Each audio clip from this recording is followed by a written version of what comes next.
আসসালামু আলাইকুম প্রিয় দর্শক, বাচ্চাদের খাবার রেসিপির আজকের পর্বে থাকছে বাচ্চাদের জন্য মধ্য বিকালের একটি হালকা নাস্তার রেসিপি। দর্শক, সাধারণত বাচ্চারা দুপুরে খাওয়া দাওয়া করে একটা ছোট্ট ঘুম দিয়ে বের হয় খেলার জন্য। সারা বিকেল লাফালাফি ঝাপাঝাপি খেলাধুলা করে ক্লান্ত হয়ে ঘরে ফেরে। তখন যদি এই পায়েসটা বাচ্চাকে খাওয়ানো যায়, বাচ্চারা কিন্তু ফুল স্পিডে এনার্জি পাবে, পাশাপাশি পর্যাপ্ত পুষ্টি পাবে, পেট ভরবে এবং বাচ্চারা খুব মজা করে খাবে। তো চলুন এখানে আর কথা না বাড়িয়ে চলে যাচ্ছি মূল পর্বে। তো সরাসরি চলে আসলাম চুলায় একটা প্যান দিয়ে তার মধ্যে দিয়ে দিচ্ছি 2 টেবিল চামচের মতন চিনিটাকে জাল করে আমি প্রথমেই ক্যারামেল তৈরি করে নিব। আপনারা কিন্তু এখানে ক্যারামেল ছাড়াও এই পায়েসটা তৈরি করতে পারবেন। তো যদি আপনারা ক্যারামেল ছাড়া পায়েসটা তৈরি করতে চান তাহলে এই স্টেপটা স্কিপ করে যাবেন। আমি মাঝে মধ্যে ক্যারামেল তৈরি করে পায়েস রান্না করি, আবার এমনিও ক্যারামেল ছাড়াও পায়েসটা রান্না করি। তো যাই হোক, ক্যারামেল আমার এখানে তৈরি হয়ে গেছে। এখন এর মধ্যে দিয়ে দিচ্ছি 500 ml লিকুইড গরুর দুধ।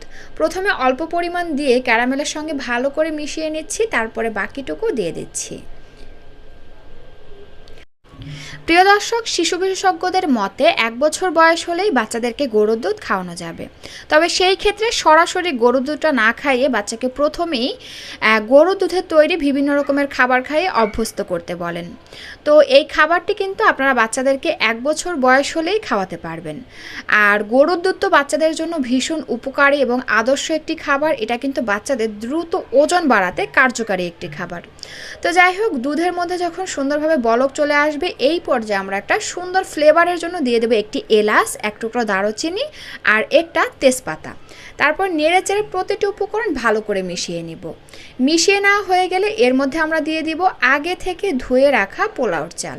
আমি এখানে প্রায় আমার হাতের 1 মুঠোর একটু কম পোলাওর চাল নিয়েছি। চালটাকে ভালো করে ধুয়ে পানি দিয়ে 30 মিনিটের জন্য ভিজিয়ে রেখে দিয়েছিলাম।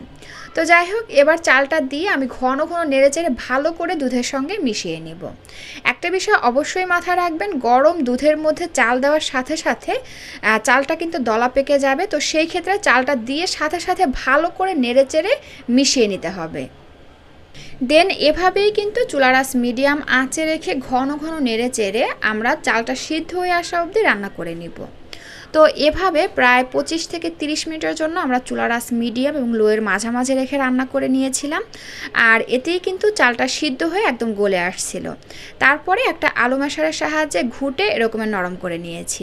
আসলে দর্শক, হয়েছিল কি, ক্যামেরাটা অফ করে আমি ভিডিওটা করেছিলাম। তো আমি ভাবছি যে হয়তো ক্যামেরাটা চলছে, আসলে ক্যামেরাটা বন্ধ রয়েছে। তো এজন্য আমার এখানে ভিডিওটুকু আর দেখাতে পারছি না, এজন্য আন্তরিকভাবে দুঃখিত। তো যাই হোক, এখন দেখুন কী দিচ্ছি। এখানে দিয়ে দিচ্ছি 1 টেবিল চামচের মতন ঘি। আর ঘি তো বাচ্চাদের জন্য খুবই উপকারী।